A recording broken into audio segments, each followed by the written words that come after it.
नमस्कार आदाब दोस्तों, हिंद वॉइस में आपका स्वागत है। मैं हूं किराम।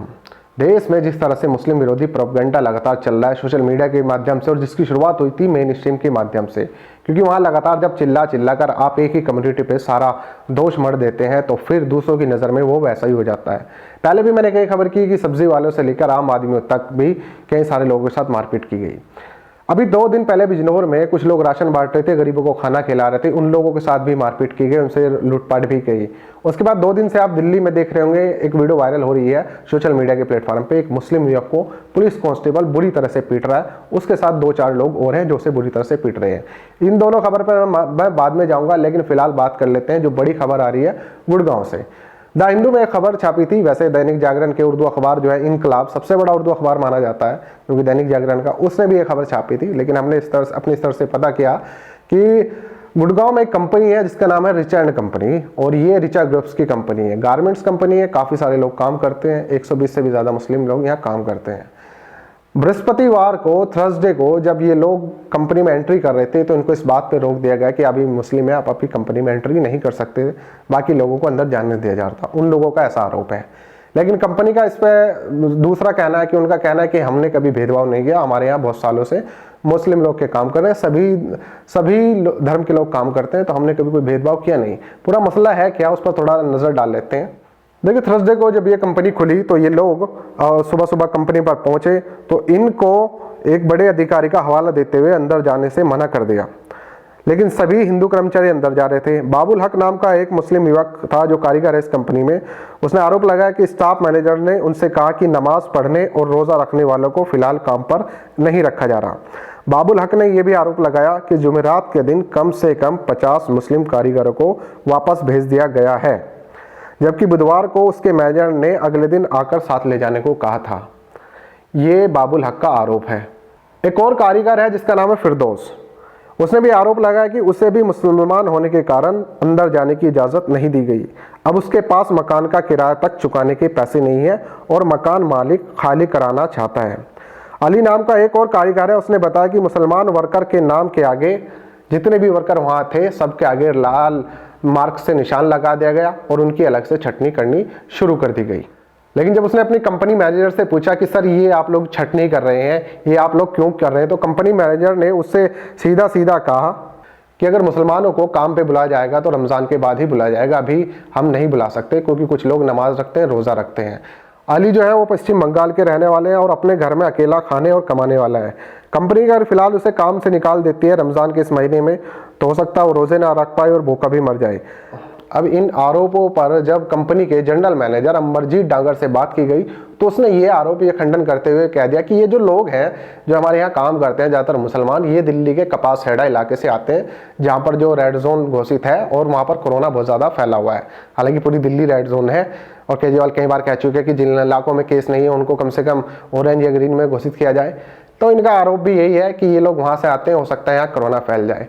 तो आप लोग टेस्टिंग करा तो रहे होंगे, सोशल डिस्टेंस का पालन भी कर रहे होंगे, या फिर खाली आपको मुसलमानों को ही बाहर करना है। तो ये उन्होंने इस बात का कोई जवाब नहीं दिया जब उनसे पूछा गया। तो फिलहाल बात यह है कि इन बेचारे 50 लोगों की जो ज़िंदगी है वो बड़ी मुश्किल में पड़ने वाली है, और इसका असर ये वही नैरेटिव सेट है जो फिलहाल मीडिया के जरिए फैलाया गया था, और अब मुसीबत आ पड़ी है इन लोगों पर। इनका तो कोई कसूर नहीं। हालांकि अगर ये लोग उस चीज़ से जोड़कर, ये कंपनी के जो मालिक है उस चीज़ से जोड़ रहे हैं कि दुबई में जो बैठे लोगों के साथ इतना बुरा हो रहा है, कंपनी ने वहाँ से निकाल ले, तो उन लोगों की तो गलती है।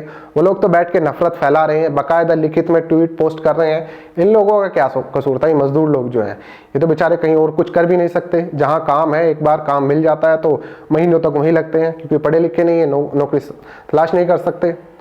अब चलते हैं दूसरी खबर की तरफ जो दिल्ली के सागरपुर इलाके की है। देखिए, 2 दिन पहले एक वीडियो वायरल हुआ था, मैं चाहता हूँ पहले आप वो वीडियो देखिए।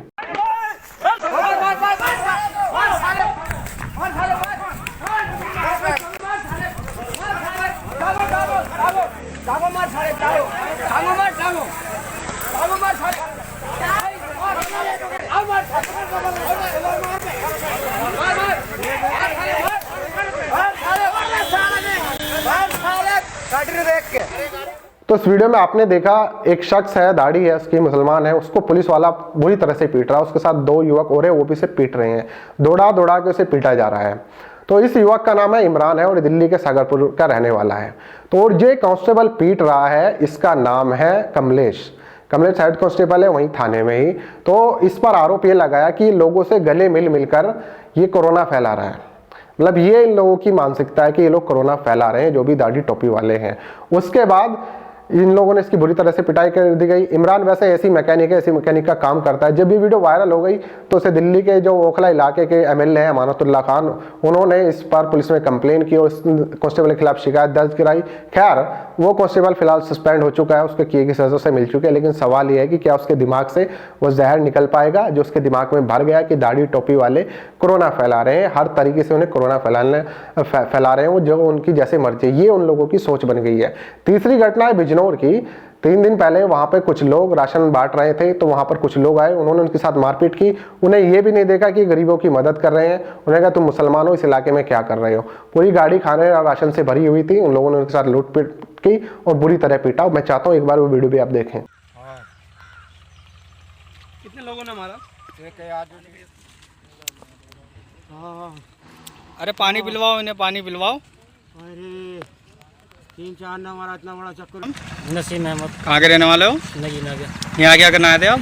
यहाँ पे किराना सामान बेचना आए थे, दाल वगैरह, चीनी वगैरह ये सामान बेचना आए थे। क्या हुआ फिर? अब जैसे हम पीछे फेरी करता हुआ रहे थे, जैसे पुट्ठी में जो अगला गाँव जी पुट्ठी ही पुट्ठा है ये, वहाँ पे जब हम घुसते वो साजी है नहीं। पहले एक लड़का आया, लड़का आने के बाद पूछा मुझसे तेरा नाम क्या है। मैंने बोला मैं नसीम अहमद। जैसे मैंने उसे नाम बताया नसीम अहमद, तो मुझे उसने मारना चालू कर दिया। तो मुसलमान यहाँ पर क्या करना हो, समझे। मुझे मारा, मेरे पैसे थे मेरे पास 18-20 हज़ार रुपये थे मेरी, जो सुबह से 6 बजे से जो दुकानदारी कर रहा था मैं, सारे पैसे छीन लिए मेरे। हाँ समझे। और जो मेरे साथ था उसे भी बहुत मारा और मुझे ही मारा। मेरी गाड़ी के दोनों साइड के शीशे तोड़ दिए और मैं जल्दी जल्दी निकला वहाँ से। अरे तो मुसलमान यहाँ पे करने क्या है? शख्स बता रहा है कि किस तरह से उसके साथ मारपीट की गई, जबकि अगर राशन बांट रहा था बेचारा, पूरी गाड़ी राशन से भरी हुई है। मतलब इन लोगों को तमीज नहीं कि जो लोग गरीबों की मदद कर रहे हैं, लोगों गरीबों तक खाना पहुंचा रहे हैं, उन लोगों के साथ इस तरह की हरकत की जा रही है। कारण ये नहीं कि मीडिया ने इतना जहर भर दिया गया दिमाग में कि वो उतरने का नाम नहीं ले रहा है। आप लोग कमेंट कीजिए और खबर को ज़्यादा से ज़्यादा शेयर कीजिए और चैनल से जुड़ने के लिए चैनल को सब्सक्राइब कीजिए।